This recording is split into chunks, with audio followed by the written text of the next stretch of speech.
Okay, welcome back. I think it's part 2 for the KBT1. We just finished up the switch. You can take a look at that. Not perfect, but pretty okay. So that gives us our switch and diode connected and the correct direction per the manual. Then they tell us to get out our battery holder, and the wires were sort of stuffed inside, but they want us to thread them down through for some strain relief. So we put it through there. And pull it through. Minus any twisting. Like that. And then the other one the same. So I'm going to choose to maybe deviate from the manual slightly, because they tell you to cut the wires on the battery holder, I think to, what do they say, 3 inches. But I always have trouble getting the battery holder out, getting the batteries in, and that happens every time you charge it. So I'm going to leave them long, and we'll wait to get Jeff's feedback. And see if that is easier. We can try it for him, and if it isn't perfect, we will shorten them, I suppose, but I think it works out better, or it should work out better. I haven't had a long one, but I've had a short one, because I have to do one at a time. So black first. Well, this time we're at 7027 on the K2. There's a twist in there. There we go. That looks pretty strain relieved. Same thing for the red one.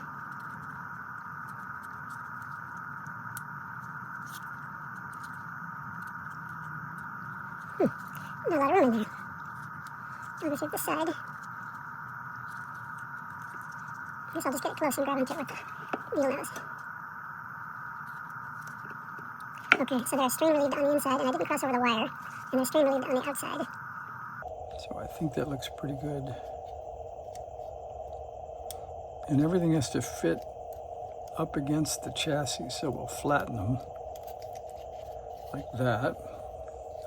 All right, then we get to solder to the switch, I think.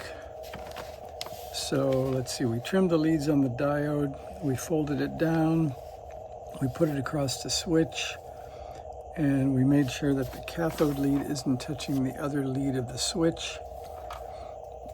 And then we oriented our battery holder. We got them through. We're not going to cut them. We got to remove 1/4 inch of insulation on each of the battery holder wires. And then we have to get out our official marking tool that doesn't deface things too much.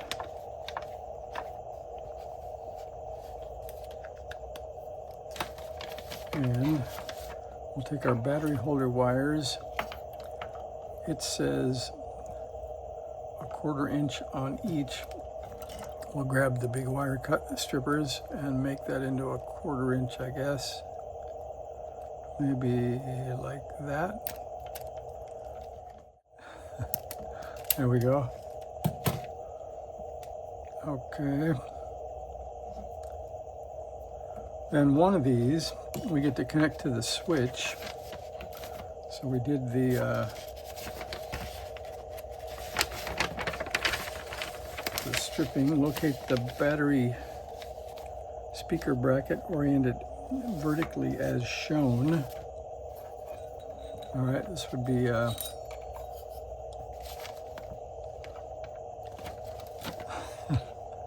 vertically as shown. Okay. Okay. Then we got to start getting out screws and stuff. So we have to install it in the lower end of the bracket. 5/16 flathead screws into the countersunk holes, and then 2 split lock washers on each screw. So you can see that. I guess we're trying to space the switch up so it doesn't stick out too far out of the case, I think. So that means 2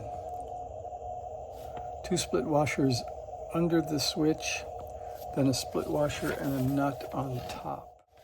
I think a tray might be useful at this point.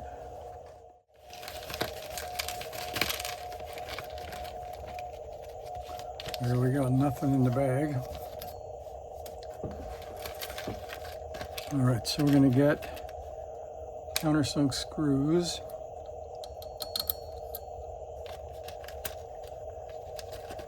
And maybe I do need it a bit more vertical to hold this so I don't lose the lock washers.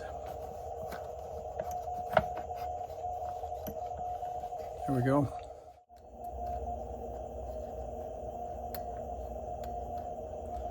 Whilst getting the switch handle out the hole and keeping the lock washers in place. I may have to do some may have to do some creative editing on this one because I can't show all this.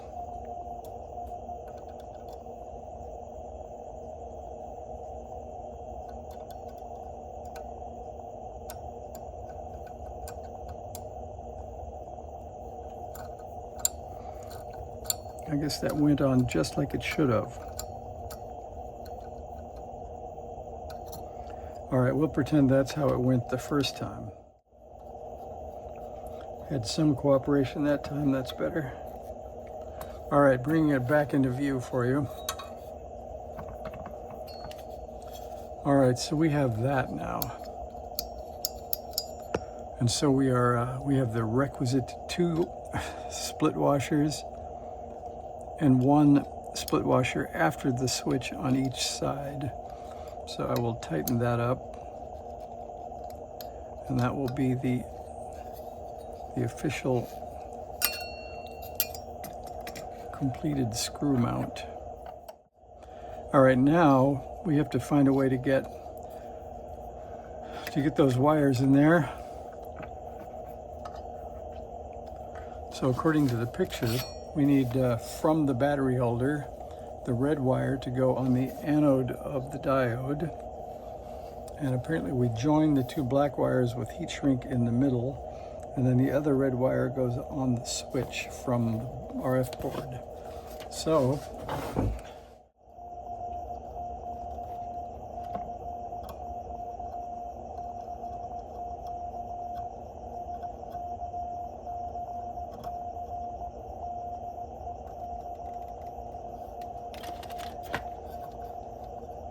I think that looks maybe okay. We'll pull that out straight and solder it.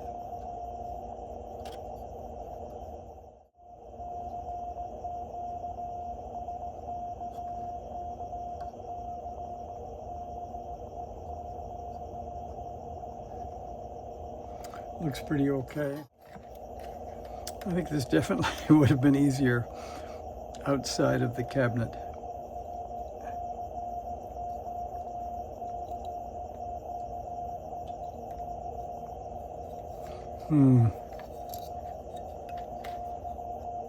Maybe the errata should say solder the leads on the switch before you put it into the frame.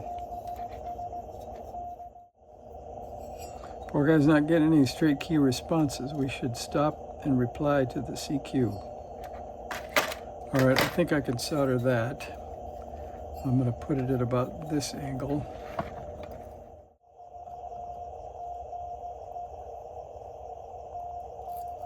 You guys ever watch Curious Mark? If you haven't, you should. He's really quite good at editing. When it gets to the boring parts, he speeds up. So I think I may have to learn from him and start speeding up and cutting out more of the sausage making here. That's better. All right, then we're going to bring the black leads through and connect them with heat shrink.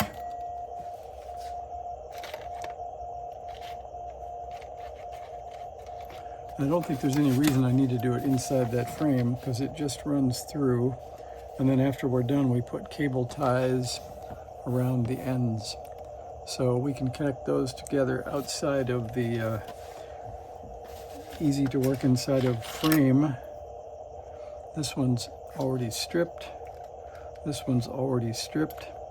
Now there's going to be a bunch of you, I'm sure, that are going to say, I should make 2 hooks and bend them back on each other, or I should wind them together like rope.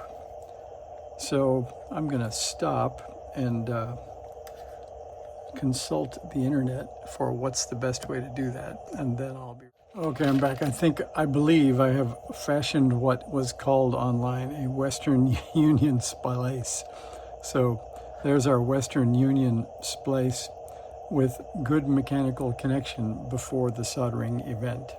So let's now try the soldering event to see if we get a nice look. And because the free end of the wire is still free, I'm not putting the heat shrink on yet. So you have to excuse me there. So here goes the soldering of the Western Union splice.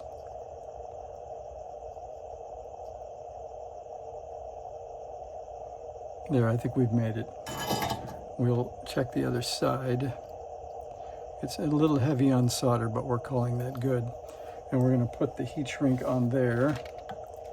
And I'm going to do that tomorrow because I don't, excuse me, I don't want to get out the heat gun tonight. So we're just going to leave it hanging like that. And that's how it's going to look until we see you again. Thanks for watching. Bye.